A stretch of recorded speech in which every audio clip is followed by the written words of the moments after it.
Video शिक्षक उद्देश्य के लिए है। वीडियो में आप जो कुछ भी सुनेंगे वो इंटरनेट या किसी किताब या किसी डॉक्यूमेंट्री से लिया गया है जो जनता के लिए उपलब्ध है। नमस्कार दोस्तों, मैं दीपिका मेरे चैनल क्राइम फैक्टर में आप सभी का बहुत बहुत स्वागत करती हूँ। कोलकाता से पूजा सिंह दे नाम की एक लड़की 29 जुलाई 2019 को इवेंट मैनेजमेंट के किसी काम से बेंगलोर आती है, मगर बेंगलोर आने के अगले ही दिन वो लड़की बेहद ही रहस्यमय तरीके से गायब हो जाती है। मिसिंग रिपोर्ट दर्ज होने के बाद पूजा की तलाशी शुरू हो जाती है और फिर पुलिस एक ऐसी जानकारी सामने लाती है जिसे सुनकर आपके भी पैरों के तले से ज़मीन खिसक जाएगी। जांच में सामने आता है कि पूजा ने एक छोटी सी नादानी की थी और वही नादानी उसके गायब होने के पीछे बहुत बड़ी वजह बन जाती है। जो गलती पूजा से हुई थी वो गलती शायद आप और हम रोज़मर्रा की ज़िंदगी में करते रहते हैं। आखिर क्या थी पूजा की वो गलती जिसकी वजह से उसे उसकी जान से हाथ धोना पड़ा? तो आइए जानते हैं पूजा की पूरी कहानी इस वीडियो में। और यकीन मानिए, ये कहानी अगर आप पूरी तरह सुनेंगे तो आप भी दंग रह जाएंगे और आप भी पूजा की तरह ऐसी गलती फिर कभी दोबारा करेंगे भी नहीं, क्योंकि पूजा की ये दर्द भरी कहानी हम सब के लिए एक लाइफ चेंजिंग सीख भी है। तो इसीलिए आपसे अनुरोध है कि आप वीडियो के अंत तक ज़रूर बने रहिए। तो चलिए अब कहानी शुरू करते हैं। जैसा कि मैंने वीडियो की शुरुआत में बताया था कि ये कहानी पूजा सिंह दे नाम की एक महिला के बारे में है और ये महिला कोलकाता की रहने वाली थी। और जिस वक्त ये घटना घटी उस वक्त पूजा की उम्र 32 साल थी। कुछ साल पहले तक पूजा बतौर मॉडल काम किया करती थी। बाद में पूजा ने इवेंट मैनेजर के रूप में काम करना शुरू कर दिया था। पूजा की शादी को 7 साल हो चुके थे और पूजा अपने पति के साथ कोलकाता में रहती थी। 29 जुलाई 2019 को पूजा को अपने काम के सिलसिले में बेंगलोर जाना पड़ता है और ये प्रोग्राम बेंगलोर के परप्पना अग्रहारा नाम के एक होटल में होने वाला था। तो 29 जुलाई 2019 को तय शेड्यूल के मुताबिक पूजा कोलकाता से फ्लाइट लेके बेंगलोर के केम्पागौड़ा इंटरनेशनल एयरपोर्ट पहुंच जाती है और यहाँ से एक ओला कैब बुक करके पूजा होटल तक आती है। जब पूजा कैब में एयरपोर्ट से होटल जा रही थी तभी कैब ड्राइवर से पूजा की थोड़ी बहुत बातचीत भी होती है। इसी दौरान ड्राइवर का बिहेवियर पूजा को अच्छा लगता है और दोनों बात करते करते होटल तक पहुंच जाते हैं। पूजा कार से उतर जाती है और होटल के अंदर जाने से पहले पूजा कार ड्राइवर से कुछ बातें कहती है। पूजा उस ड्राइवर से कहती है कि अगर पॉसिबल हो तो 31 जुलाई 2019 को सुबह के 4 बजे इसी होटल में तुम मुझे पिकअप करने के लिए आओ, क्योंकि उसी दिन सुबह सुबह मेरी बेंगलोर से कोलकाता के लिए फ़्लाइट है। फिर 1200 रुपये में बात तय होने के बाद ड्राइवर पूजा को होटल में छोड़कर वापस चला जाता है। अब तारीख आ जाती है 31 जुलाई 2019। सुबह के 4:45 में पूजा अपने हस्बैंड को गुड नाइट मैसेज करती है और साथ ही वो मैसेज करती है कि वो सही टाइम पर कोलकाता पहुंच जाएगी। पूजा के बताए गए समय के मुताबिक पूजा का हस्बैंड तय समय पर कोलकाता में उसका इंतज़ार करता है। इंतज़ार करते करते शाम हो जाती है लेकिन पूजा वापस नहीं आती है। पूजा का कहीं भी अता पता नहीं चलता है। पूजा का पति पूजा के सारे दोस्तों और रिश्तेदारों को फ़ोन करता है मगर कहीं से भी पूजा के बारे में कोई खबर नहीं मिलती है। पूजा के पास 2 मोबाइल फ़ोन थे और लगातार पूजा के दोनों ही मोबाइल स्विच ऑफ आ रहे थे। इसलिए पूजा के परिवार वालों का चिंता और भी बढ़ जाता है। अभी ये लोग पूजा की तलाशी में लगे ही थे कि तभी पूजा की तरफ से एक मैसेज आता है और उस मैसेज में लिखा हुआ था कि I am in Hyderabad, some emergency, need cash. एक और मैसेज के जरिए पूजा अपने पति से 5 लाख रुपए की डिमांड करती है। इन मैसेजेस को देखकर वो तुरंत पूजा को फ़ोन करने की कोशिश करते हैं लेकिन अभी भी पूजा का फ़ोन स्विच ऑफ था। थोड़ी देर इंतज़ार करने के बाद पूजा का पति वापस उसे मैसेज करता है कि अगर तुम्हें कैश चाहिए तो अभी के अभी मुझे फ़ोन करो और मुझसे बात करो। दूसरी तरफ से इस मैसेज का कोई रिप्लाई नहीं आता है और फिर मैसेज का सिलसिला धीरे धीरे बंद हो जाता है। पैसों की डिमांड वाले मैसेज से पूजा के पति अनहोनी होने के चिंता में घिर जाते हैं और फिर वो ज़्यादा देर ना करते हुए कोलकाता के न्यू टाउन पुलिस स्टेशन जाकर पूजा की मिसिंग रिपोर्ट दर्ज करवाते हैं और फिर वहां जाकर पैसों की डिमांड वाली मैसेज का जिक्र भी वो करते हैं। कोलकाता पुलिस रिपोर्ट तो दर्ज कर देती है, लेकिन इस पर कोई कार्रवाई नहीं करती है और कई दिन बीत जाते हैं, लेकिन पुलिस परिवार वालों को इसके बारे में कोई जानकारी नहीं देती है। इधर कोलकाता में पूजा के परिवार वाले पूजा के ना मिलने की चिंता और तनाव में घिरे हुए रहते हैं और दूसरी तरफ बेंगलोर पुलिस एक केस को सुलझाने में अपना पसीना बहा रही थी। वहाँ मामला ये था कि 31 जुलाई 2019 को कैंपागोड़ा इंटरनेशनल एयरपोर्ट के कंपाउंड में पड़ी एक लाश के बारे में वहाँ के कुछ स्थानीय लोग पुलिस को जानकारी देते हैं। यह जानकारी मिलते ही पुलिस की एक टीम वहाँ मौके पर आकर पूछताछ करना शुरू करती है और लाश की तहकीकात शुरू हो जाती है। एयरपोर्ट के कंपाउंड में मिला हुआ शव किसी महिला का था। हालांकि उस महिला का चेहरा पहचानना नामुमकिन था, क्योंकि उसके चेहरे को इतनी बुरी तरीके से कुचल दिया गया था कि उसका पूरा का पूरा हुलिया बदल चुका था। उस शव के पास एक भी ऐसा डॉक्यूमेंट नहीं था जिससे उसकी पहचान हो सके।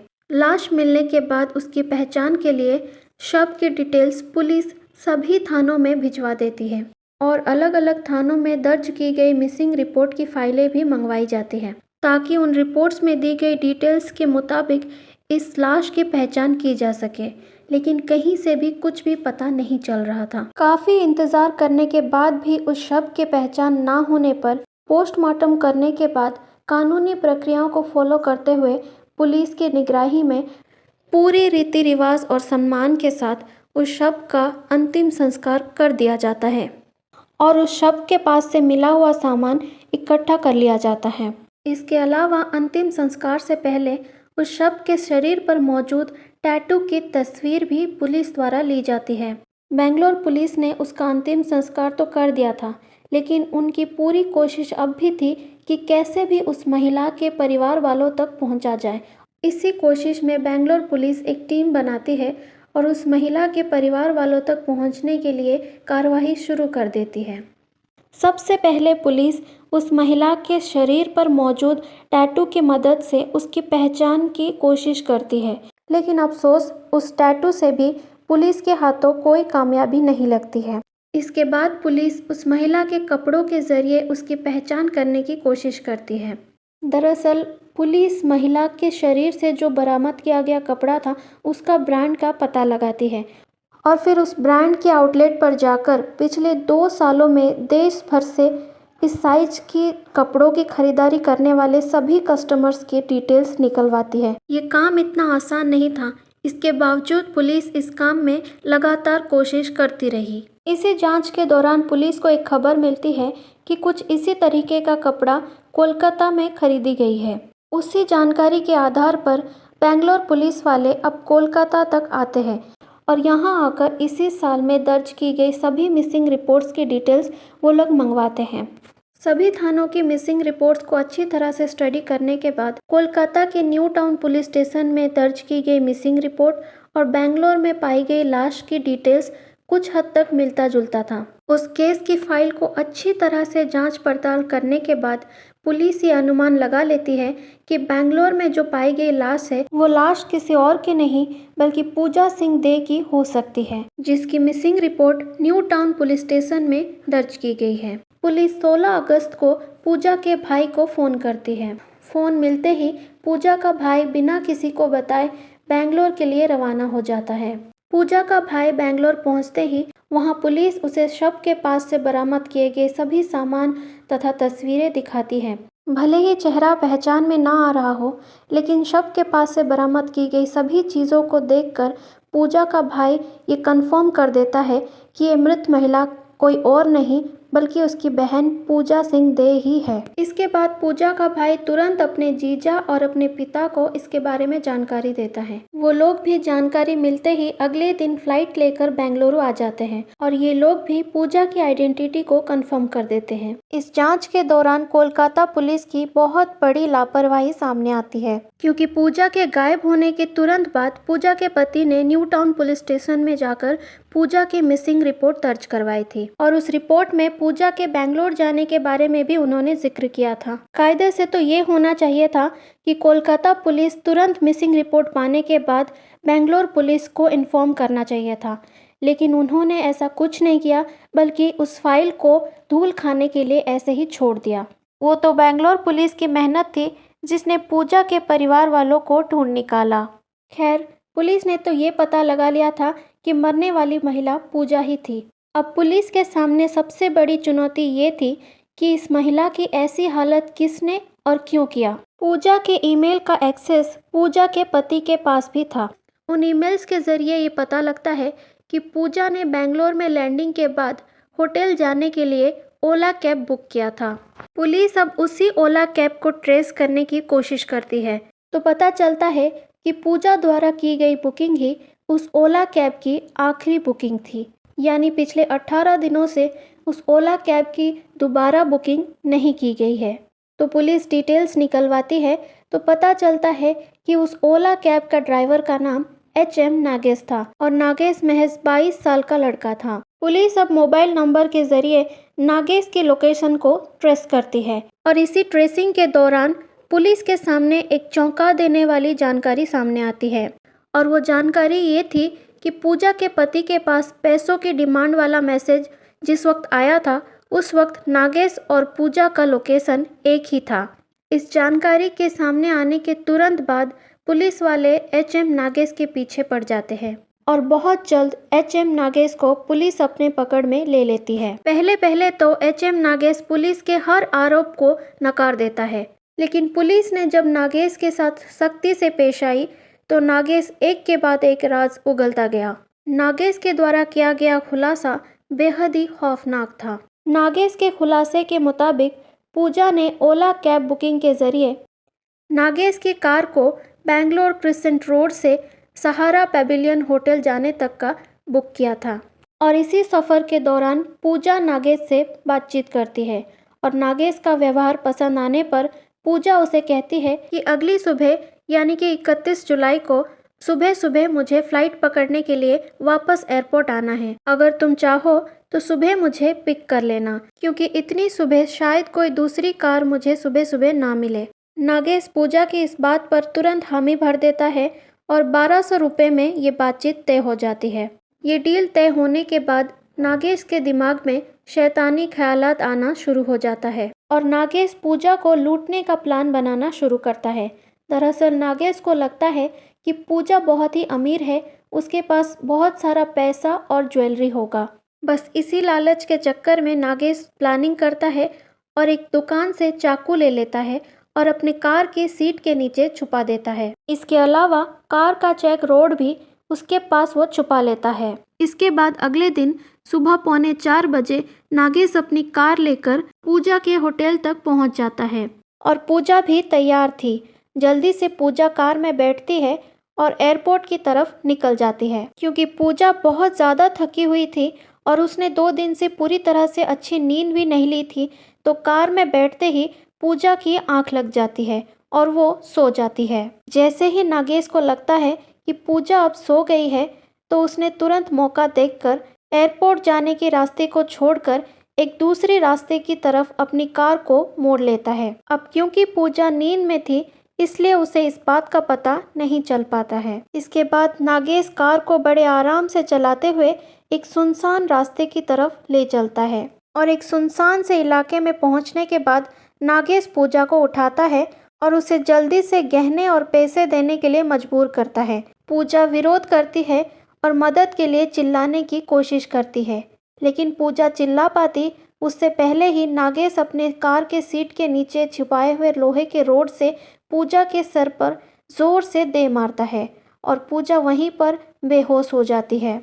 और पूजा के बेहोश होने के बाद नागेश पूजा को फिर से कार के अंदर डालता है और वो उसे वहां से लेकर कदायरा पन्ना हल्ली नाम के एक जगह पर ले जाता है। यहाँ आकर वो एयरपोर्ट के कंपाउंड में अपनी कार को खड़ी करता है। यहाँ आते ही पूजा वापस से होश में आ जाती है और पूजा लड़खड़ाते कदमों से वहाँ से भागने की कोशिश करती है।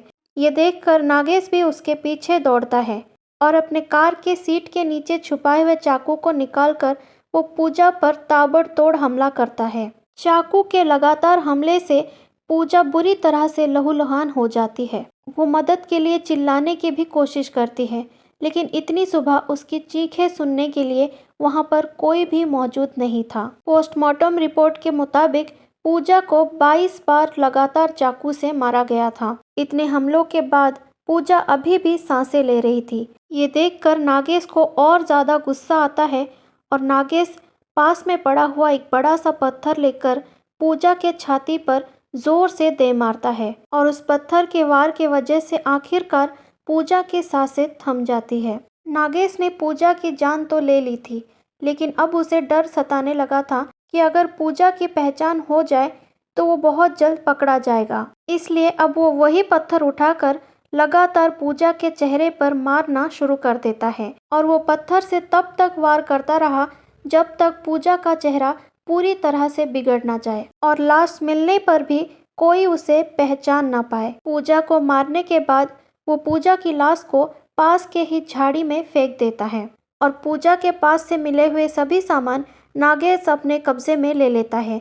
नागेश को ये उम्मीद थी कि पूजा से उसे लाखों रुपए मिलेंगे, मगर पूजा के पर्स में 500 का सिर्फ एक नोट तथा 2 क्रेडिट कार्ड और एक एप्पल का फ़ोन और एक वीवो का फ़ोन था। नागेश वो 500 रुपये, 2 क्रेडिट कार्ड और वो 2 फ़ोन लेकर वहाँ से चला जाता है। पास में एक मोबाइल शॉप में जाकर वो उस वीवो फ़ोन का किसी तरह से IMEI नंबर बदलवा देता है ताकि उसकी चोरी पकड़ी ना जाए और आईफोन को किसी को सस्ते दाम में बेच देता है। इसके बाद वो पूजा के मोबाइल वॉलेट से कुछ हज़ार रुपए अपने मोबाइल वॉलेट पर ट्रांसफ़र करवा देता है। इसी के बाद वो पूजा के वीवो मोबाइल फ़ोन से टूटी फूटी इंग्लिश में पूजा के पति से 5 लाख रुपए की डिमांड करता है और उसकी ये टूटी फूटी अंग्रेज़ी को देखकर पूजा के पति को ये अंदाज़ा हो जाता है कि ये तो पूजा ने नहीं लिखा होगा और इसी के बाद वो पूजा के मिसिंग रिपोर्ट दर्ज करवाने पुलिस स्टेशन जाते हैं। पुलिस के मुताबिक ये सब कुछ टल सकता था अगर पूजा ने वो छोटी सी नादानी नहीं की होती तो। दरअसल पूजा ने जब सुबह सुबह पिक करने की बात ड्राइवर से की थी तो ये डील ओला कैब के माध्यम से नहीं बल्कि बस बातचीत के दौरान हुई थी। पुलिस के मुताबिक अगर पूजा ने ये राइड ऑनलाइन ऐप की मदद से की होती तो नागेश ऐसा कुछ भी करने का हिम्मत भी नहीं कर सकता था, क्योंकि ऐसी स्थिति में ड्राइवर के पकड़े जाने का खतरा बहुत ज़्यादा रहता है तथा उस तक मदद भी बहुत जल्दी पहुंच सकती है। मगर चंद पैसे बचाने के लिए या फिर सुबह कार ना मिलने की फिक्र से पूजा ने ड्राइवर से ऑफ द प्लेटफॉर्म डील कर ली और इस डील की कीमत पूजा को अपनी जान देकर चुकानी पड़ी। अक्सर कार बुकिंग ऐप और पुलिस की ओर से भी ये कहा जाता है कि आप कभी भी ऑफ द प्लेटफॉर्म डील ना करें। ऐसा करके आप कुछ पैसे और वक्त तो बचा सकते हैं, लेकिन अगर किस्मत खराब रही तो आपकी जान को भी खतरा हो सकता है। तो हमेशा सावधान और सतर्क रहें। अब नागेश की बात करें तो इस पूरे खुलासे के बाद उसे गिरफ्तार करके जेल भेज दिया जाता है। फिलहाल उस पर पूजा की हत्या तथा सबूत मिटाने और लूटपाट जैसे गंभीर आरोपों के चलते उस पर केस कर दिया गया है और साल 2021 में पुलिस ने अपनी चार्जशीट भी दाखिल कर दी थी। फिलहाल नागेश सलाखों के पीछे अपनी सज़ा का इंतज़ार कर रहा है। तो दोस्तों, आपके मुताबिक ऑनलाइन कैब बुकिंग करते वक्त कौन कौन सी बातों का ख्याल रखना पड़ता है, ये आप हमें कमेंट बॉक्स में कमेंट करके ज़रूर बताइए। और अगर आपको हमारी ये मेहनत अच्छी लगे और ये वीडियो पसंद आई और आपको इससे कुछ सीखने को मिला तो इस वीडियो को लाइक और इसे शेयर और मेरे चैनल को सब्सक्राइब ज़रूर करें। धन्यवाद।